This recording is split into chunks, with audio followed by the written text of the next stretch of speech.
আসসালামু আলাইকুম বন্ধুরা, সবাইকে আমার আরও একটা ব্লগ ভিডিওতে স্বাগতম। আজকে আমি নিয়ে এসেছি ঝুরি আমের আচার। এই আচারটা এত মজা যে বলে বোঝাতে পারবো না।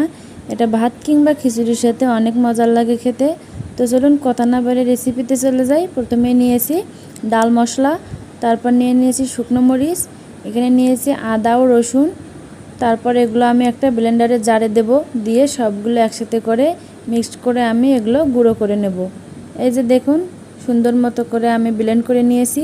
তারপর এখানে আপনারা দেখতে পাচ্ছেন ঝুরি আমগুলো। এই আমগুলো আমি হলুদ লবণ দিয়ে আগে মেখে রেখেছিলাম। তারপর শুকনো একটা কাপড়ের মাধ্যমে চিপে চিপে এর পানিগুলো বের করে ফেলেছি। তারপর এই যে দেখুন, এর মধ্যে দিয়ে দিলাম স্বাদ অনুযায়ী লবণ, জিরার গুঁড়ো ও ধনিয়া গুঁড়ো ও মরিচের গুঁড়ো সামান্য পরিমাণে, আর সেই ব্লেন্ড করা মশলাগুলো, আর সাথে দিয়ে দিলাম সামান্য পরিমাণে চিনি। বেশি চিনি দিতে যাবেন না, অল্পই দিবেন, আমি অল্প পরিমাণে দিয়েছি। তারপরে এই যে ভালো মতো হাত দিয়ে এরকমভাবে মেখে মেখে নিতে হবে।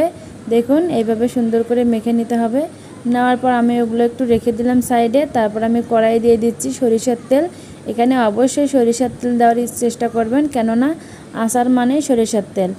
যেহেতু এটা আমি কাঁচা আমের আচার বানাচ্ছি, এজন্য সরিষার তেলটা বেশি পরিমাণ নিতে হবে। আর দিয়ে দিলাম কয়েকটা গরম মশলা, সাথে দিয়ে দিলাম কয়েকটা তেজপাতা, 2টা তেজপাতা ও কয়েকটা শুকনো মরিচ। তারপর এগুলো আমি একটু ভেজে নিচ্ছি। এই যে দেখুন, এইভাবে ভেজে নিতে হবে। এটা যেহেতু সরিষার তেল, অনেক ফেনা হবে, ভয় পাওয়ার কিছু নাই।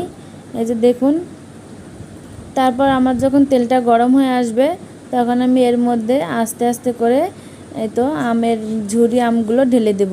এটা অনেক সাবধানতার সাথে দিতে হবে। দেখুন কতভাবে ফুলে উঠতেছে, কত পরিমাণে। এই যে দেখুন, আমার তেলগুলো একদম ফুলে উঠেছিল। আমি তো প্রথমে ভয় পেয়ে গিয়েছিলাম যে সব পড়ে যাবে, কিন্তু না, চুলার আঁচটা একেবারে যখন লো করে দেবেন তখন দেখবেন যে আর পড়ে যাবে না। আস্তে আস্তে ফেনাটা কমতে থাকবে। এই যে দেখুন, ফেনাটা কমে গিয়ে আমার কত সুন্দর আচারটা রেডি হয়ে গিয়েছে। এটাকে জাল করতে যাবেন না, এইভাবে রেখে দিতে হবে। আমিও জাল করিনি। এই যে দেখুন, আচারটা আমার রেডি। তারপরে যে আমি আচারটা ঠান্ডা করে নিয়েছি। এবারে আমি আচারগুলোকে কাঁচের জারে ওঠাবো।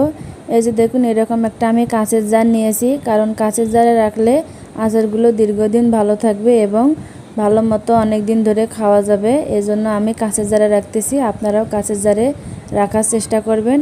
আর দেখুন, আচারগুলো আমি রাখলাম, আমার আচারের উপর তেল ভেসে উঠেছে।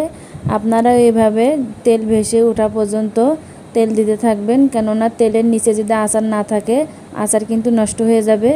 রান্নার পর যদি দেখেন আপনার তেল কম হয়ে গিয়েছে, অবশ্যই তেল গরম করে আবার